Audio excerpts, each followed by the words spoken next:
Hello to everyone, this is Sujit Singh. Welcome to all my lovely audience on my YouTube channel. और इस चैनल पर हम बात करते हैं बायोलॉजी लेक्चर की क्लास 11th, क्लास 12th और नीट एस्पायरेंट्स के लिए। तो अभी की जो करंट सीरीज चल रही है वो है इवोल्यूशन, और इवोल्यूशन में ये 6th पार्ट है बच्चे। आप जाकर के प्रीवियस पार्ट को भी देखिएगा ताकि आपके कॉन्सेप्ट्स को कनेक्ट करने में काफ़ी हेल्प मिलेगी। जो आज का टॉपिक है ना, वो एक तरह का एग्जाम्पल है नेचुरल सिलेक्शन में, जिसमें हम बात करते हैं इंडस्ट्रियल मेलानिज्म। ठीक है, मुझसे कनेक्ट होने के लिए मुझे आप इंस्टाग्राम पे भी फॉलो कर सकते हैं और मेरे दिए हुए व्हाट्सएप नंबर से भी आप मुझसे जुड़ सकते हैं। तो चलो स्टार्ट करते हैं आज का टॉपिक। तो बेसिकली आज का जो टॉपिक है ना बच्चे, उसको हम बात करते हैं इंडस्ट्रियल मेलानिज्म। ठीक है, तो इंडस्ट्रियल मेलानिज्म, तो देखो बच्चे, इंडस्ट्रियल मेलानिज्म जो एक एग्जाम्पल है वो कहाँ पे हुआ था, एक तरह की ऑब्जर्वेशन है, वो हुआ था इंग्लैंड में। ठीक है, अब यहाँ पर इस इंग्लैंड में ना दो चीज़ें, दो टाइम फ्रेम पर आप बात करते हो। एक तो आप बात करते हो 1850 के आसपास की बात करते हो, और दूसरी आप बात करते हो 1920 के आसपास की बात करते हो। ठीक है, तो देखो 1850 में इंग्लैंड में कोई भी इंडस्ट्री नहीं थी, तो आप कह सकते हो इस टाइम को प्री इंडस्ट्रियल। ठीक है, और ये बहुत सारी इस टाइम पर बहुत सारी इंडस्ट्रीज इस्टेब्लिश हो गई थी, तो आप बोल सकते हो पोस्ट इंडस्ट्री। ठीक है, प्री इंडस्ट्री। ठीक है, अब देखो बच्चे, अगर आप इस चीज़ को रिलेट करना कि इंडस्ट्रियल मेलानिज्म की जो थ्योरी है ना बच्चे, इस चीज़ को वहाँ पर सपोज अगर आप बात करते हो बच्चे, तो यहाँ पर बेसिकली क्या था कि 1850s के टाइम पे ना इंग्लैंड में इंडस्ट्रीज़ नहीं थी, तो वहाँ पर ट्री के बार्क, ये ट्री का क्या है, ट्रंक रीजन है। इस ट्रंक रीजन पर क्या था कि बेसिकली लाइकेंस ग्रो करते थे। ठीक है, और लाइकेंस हमेशा ऐसे इन्वायरमेंट में ग्रो करते हैं जहाँ पर पोल्यूशन नहीं होता है। ठीक है, तो लाइकेंस हमेशा ऐसे रीजन पर ग्रो करते हैं जहाँ पर पोल्यूशन नहीं होता है। तो बेसिकली अगर मैं बात करूँ कि ये जो ट्री के ट्रंक वाला पार्ट है ना, तो वो यहाँ पर क्या थे, लाइकेंस थे। ठीक, अब उस टाइम पर पोल्यूशन बिल्कुल भी नहीं था क्योंकि इंडस्ट्रीज बिल्डअप नहीं हुई थी। तो इस ट्री के ऊपर बेसिकली जो लाइकेंस थे, लाइकेंस का जो कलर था बच्चे, वो कैसा था, वाइट कलर था। ठीक है, इस लाइकेन का कलर क्या था, वाइट कलर था। और यहाँ पर बेसिकली जो मॉथ थे वो बेसिकली इनका जो कलर था बेसिकली वाइट कलर था उस टाइम पर, और कुछ थे जो ब्लैकिश कलर के थे। ठीक है, तो इंडस्ट्रियल मेलानिज्म जो है वो एक तरह का क्या है, एग्जाम्पल ऑफ नेचुरल सिलेक्शन। तो इंडस्ट्रियल 1850s के टाइम में इंडस्ट्रीज बिल्कुल भी नहीं थी, तो पोल्यूशन बहुत कम था। ट्री ट्रंक के रीजन पर वाइट लाइकेंस थे, और ये वाइट लाइकेंस जो थे, ये वाइट मॉथ जो थे ना बच्चे, इसी वाइट लाइकेंस के बीच में क्या कर लेते थे, अपने आप को कैमोफ्लेज कर लेते थे। तो जो ये वाइट मॉथ जो थे, ये अपने आप को क्या कर लेते थे, कैमोफ्लेज कर लेते थे, मीन्स अपने सराउंडिंग के कलर में क्या कर लेते थे, अपने आप को मिक्सअप कर लेते थे। तो इस मॉथ्स को खाने के लिए जो प्रेडेटर्स थे ना, वो वाइट मॉथ्स को ईजिली डिटेक्ट नहीं कर पाते थे। तो उस टाइम पर जो ब्लैकेस्ट मॉथ्स थे ना, उनको वो प्रेडेटर ईजिली क्या करते थे, डिटेक्ट करते थे और उनको किल करके खा जाते थे। तो उस टाइम पर प्री इंडस्ट्रीज के टाइम पे ना इनका नंबर क्या हो गया, ज़्यादा हो गया वाइट मॉन्स का, क्योंकि वाइट अपने आप को कैमोफ्लेज कर लेते थे और प्रेडेटर्स इनको देख नहीं पाते थे। तो नंबर ब्लैक का पूरी तरीके से ख़त्म नहीं हुआ, लेकिन उनका नंबर क्या हो गया, कम हो गया। ठीक है, वाइट मॉथ्स के कंपैरिजन में। तो अगर मैं यहाँ पर जस्ट रिकॉल करने के लिए, तो किसका नंबर ज़्यादा था, तो वाइट मॉथ्स का नंबर ज़्यादा था, किसके, डार्क के कंपैरिजन में। डार्क मॉथ्स के कंपैरिजन में। क्यों? क्योंकि वो ईजिली डिटेक्टेबल थे, ईजिली डिटेक्टेबल थे प्री इंडस्ट्रीज के टाइम। अब देखो दूसरी चीज़ आप देखना, अब यहाँ पर क्या हुआ कि इंडस्ट्रीज फॉर्म हो गई इंग्लैंड में, बहुत सारे जो ट्री के ट्रंक पर लाइकेंस ग्रो करते थे वो उनका कलर कैसा हो गया? ब्लैक कलर हो गया। क्यों ब्लैक कलर हो गया? क्योंकि इंडस्ट्री से बहुत सारा क्या निकल रहा था?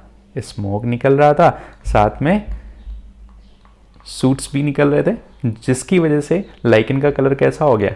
ब्लैक कलर हो गया। अब देखो इस ब्लैक के अंदर जो ये वाइट कलर के मॉथ्स थे, वाइट तो नहीं है यहाँ पर तो मैं रेड कलर से बना देता हूँ, जो ये वाइट कलर के मॉथ्स थे वो ईजिली दिखेंगे, वाइट मॉथ्स ईजिली दिखेंगे। और जो ब्लैक कलर के थे, जो ब्लैक कलर के थे क्योंकि इनका कलर भी ब्लैक है, और जो ब्लैक कलर के मॉथ्स थे, ब्लैक मॉथ्स, तो ब्लैक मॉथ्स अब प्रेडेटर को दिखेंगे नहीं, कौन दिखेगा? वाइट मॉथ्स दिखेगा। तो फाइनली यहाँ हुआ क्या कि जब इंडस्ट्रीज बहुत सारी इंग्लैंड में फॉर्म हो गई तो उस टाइम पर वाइट मॉथ्स का नंबर क्या हो गया? कम हो गया, और किसका नंबर ज़्यादा बढ़ गया? तो ब्लैक, या आप कह सकते हो डार्क मॉथ्स का नंबर बढ़ गया। तो इसी चीज़ को, इसी ऑब्जर्वेशन या इसी एग्जाम्पल को हम पढ़ते हैं कि इस ऑर्गेनिजम्स को नेचर ने क्या किया? सेलेक्ट किया। ठीक है, तो इंडस्ट्रियल मेलानिज्म जो है वो एक तरह का एग्जाम्पल है किसका? नेचुरल सिलेक्शन का। अब देखो इस ऑब्जर्वेशन और इस एग्जाम्पल से कुछ बातें निकल के आती हैं, उस चीज़ को आप अंडरस्टैंड करना। प्री इंडस्ट्रीज के टाइम में डार्क मॉथ्स का नंबर पूरी तरीके से खत्म नहीं हुआ, नंबर कम हो गया। ठीक है, तो उसी से रिलेटेड एक पॉइंट है, क्योंकि मैंने यहाँ पर देखो बच्चे बताया कि डार्क मॉथ्स का नंबर क्या है? कम हो गया। क्यों कम हो गया? क्योंकि ये इजीली डिटेक्टेबल थे प्रेडेटर के थ्रू। तो यहाँ पर आप मेंशन कर सकते हो no variant is completely wiped out. ठीक है, पहली चीज। दूसरी चीज, ये एक तरह का कैसा प्रोसेस है? तो डायरेक्टेड प्रोसेस है। डायरेक्टेड प्रोसेस सिर्फ और सिर्फ आप किसके रिस्पेक्ट में पढ़ रहे हो? चांस के रिस्पेक्ट में पढ़ रहे हो। ठीक है, विथ रिस्पेक्ट टू चांस। तीसरा पॉइंट यहां पे ये निकल के आता है कि ये एक तरह का स्टैटोकास्टिक प्रोसेस है। ये एक तरह का कैसा प्रोसेस है? स्टैटोकास्टिक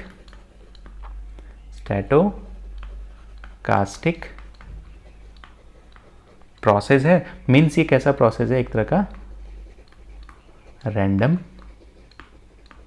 प्रोसेस है। ठीक है, अब देखो बेसिकली अगर मैं बात करूं कि यहां पर जो इवोल्यूशन है, जो यहां पर इवोल्यूशन है, जो हमने बात किया कि ये एक तरह का डायरेक्ट प्रोसेस है, तो बेसिकली जो इवोल्यूशन है ना, किस चीज़ के ऊपर बेस्ड है? Based on chance of event in nature. Chance of event in nature. ठीक है, तो दूसरी चीज यहां पर अगर मैं बात करूं तो ये किसको और फॉर्म करता है? म्यूटेशन होने के चांसेस को भी।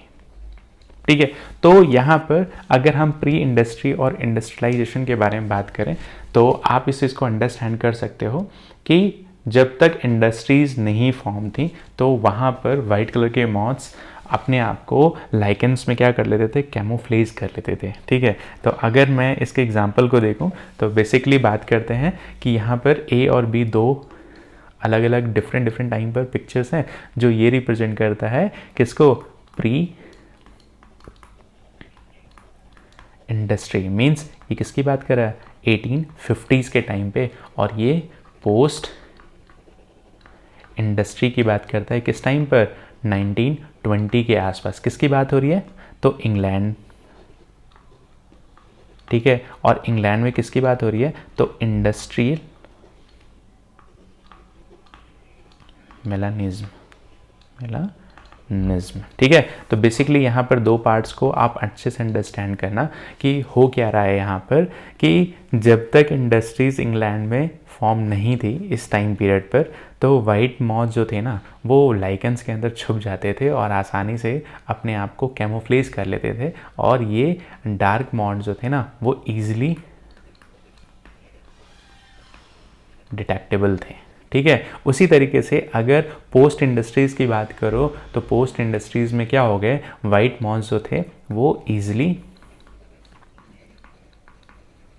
डिटेक्टेबल थे। ठीक है, अब इस चीज़ को अगर मैं रिलेट करता हूँ तो बेसिकली यहाँ पर मॉथ्स को बचाने के लिए मॉथ्स ने किसे क्या किया, जो एग्जाम्पल था नेचुरल सिलेक्शन।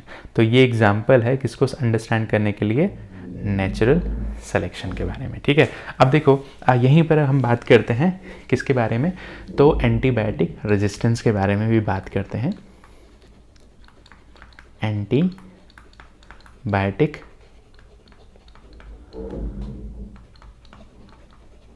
रेजिस्टेंस।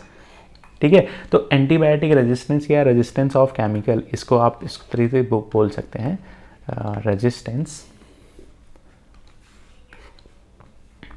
यहाँ पर हम बात कर सकते हैं रेजिस्टेंस ऑफ केमिकल। ठीक है, तो बेसिकली अगर मैं यहाँ पर बात करता हूँ बच्चे, तो रेजिस्टेंस ऑफ केमिकल में आप बात करते हो किसकी, DDT केमिकल की आप बात करते हो, जो कौन रजिस्ट कर गया, मस्कीटो। वर्ल्ड वॉर के टाइम पे बहुत सारे केमिकल्स यूज़ किए गए थे, जिसमें से एक DDT था, जिन्होंने क्या किया, बहुत सारे मस्कीटो ने, जैसे फर्स्ट टाइम क्या हुआ था कि जो स्प्रेडिंग भी करते हैं ना बच्चे केमिकल्स के थ्रू, तो बहुत सारे मस्कीटोज़ किल होंगे उस केमिकल से, लेकिन कुछ ऐसे मस्कीटोज़ भी होंगे जो उस केमिकल को अडाप्ट कर लेंगे, जो उस केमिकल को मेटाबोलाइज कर सकते हैं बच्चे, और वो क्या होंगे बच्चे, वो रेजिस्टिविटी शो करेंगे। तो जो उनसे आगे जनरेट होने वाले ऑर्गेनिजम्स हैं वो क्या होंगे, उस केमिकल या उस एंटीबायोटिक से क्या हो जाएंगे, खुद को रेजिस्ट कर लेंगे। This is called as antibiotic resistance या रेजिस्टेंस ऑफ केमिकल। तो जो फर्स्ट टाइम DDT का यूज़ किया गया था तो उस टाइम पर बहुत सारे मस्कीटो तो किल हो गए थे, लेकिन बहुत सारे कुछ मस्कीटोज ऐसे भी थे जो DDT को क्या कर ले गए, रेजिस्ट कर ले गए। तो उनसे जनरेट होने वाले जो आगे के मस्कीटोज थे वो DDT से रेजिस्टेंस हो गए। ठीक है, तो अब उनके ऊपर कोई फ़र्क नहीं पड़ रहा है। इस तरीके से अगर आप बात करते हो बैक्टीरिया के बारे में, तो बैक्टीरिया को अगर किसी आप एंटीबायोटिक से ट्रीट करोगे तो ज़्यादातर बैक्टीरिया किल हो जाएंगे, लेकिन कुछ ऐसे बैक्टीरियाज भी जिंदा रहेंगे बच्चे, जो उस एंटीबायोटिक को टॉलरेट कर ले जाएंगे। और जब अगर बैक्टीरिया एंटीबायोटिक को टॉलरेट कर गया तो उसके आगे की जो जनरेशन होगी ना, वो उस पर्टिकुलर एंटीबायोटिक के लिए रेजिस्टिविटी शो करेगी। ठीक है, तो बच्चे ये जो एग्जाम्पल्स हैं ये थ्योरी ऑफ नेचुरल सिलेक्शंस को अंडरस्टैंड करने के लिए इंडस्ट्रियल मैनलिज्म, जिसमें हम बात करते हैं प्री और पोस्ट इंडस्ट्रीज़ के लिए। तो अगर मेरा चैनल आपको पसंद आ रहा है, चैनल के कंटेंट आपको पसंद आ रहा है, तो अपने सारे फ्रेंड सर्कल्स में इस चैनल के लिंक को भेजिए। और मेरा एक ही एम ऑफ टारगेट है कि इस डिजिटल एरा के टाइम में सभी बच्चों को फ्री एजुकेशंस मिले।